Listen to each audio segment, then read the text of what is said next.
Near-Death Experiences, Part 1. Dr. Albert Heim was one of the first to study near-death experiences, and it all started with his own experience.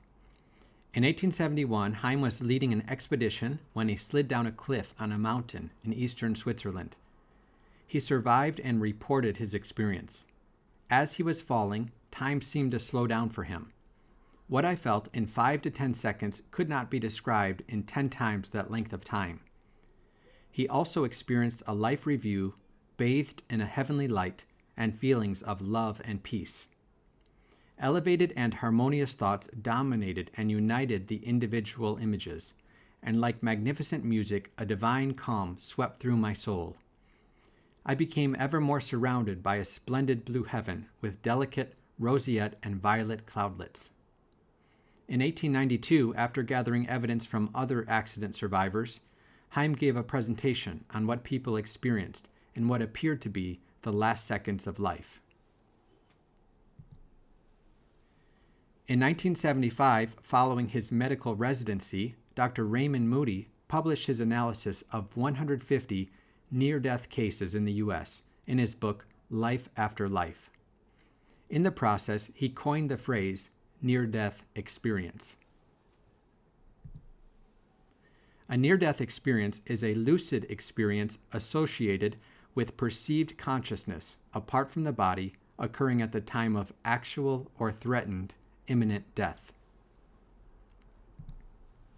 Moody began his research on NDEs after hearing 2 first-hand accounts. In 1943, George Ritchie was pronounced dead, but 9 minutes later he was resuscitated. According to Ritchie, while he was dead, he had a life-changing encounter with a mystical light and a being of light, whom he identified as Jesus Christ. Ritchie's story is narrated in Return from Tomorrow, published in 1978. Also, Moody heard a strikingly similar story from one of his students who had been in a bad car accident.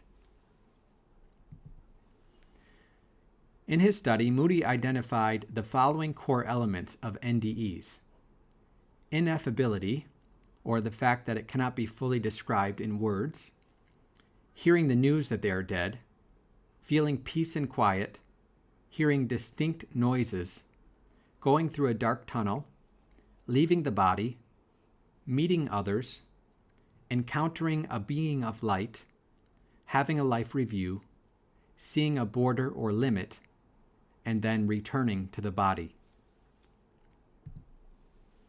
How do we know the stories Moody collected were not fabricated?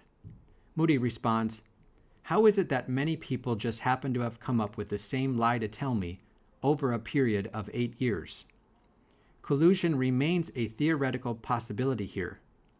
It is certainly conceivable that a nice elderly lady from eastern North Carolina, a medical student from New Jersey, a Georgia veterinarian, and many others several years ago banded together and conspired to carry out an elaborate hoax against me.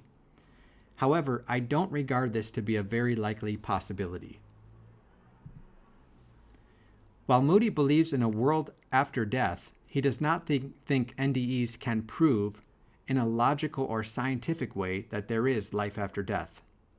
He continues, "Yet I think these reports of near-death experiences are very significant." In his book Paranormal, My Life in Pursuit of the Afterlife, published in 2012, Moody explains why he had been hesitant to believe in life after death. First, he wasn't raised in a family that attended church or believed in God. Second, he felt it would be unscientific to conclude that we have a soul or that there is an afterlife. His goal in this research was to remain a true skeptic in the ancient Greek sense, one who neither believes nor disbelieves, but who keeps searching for the truth.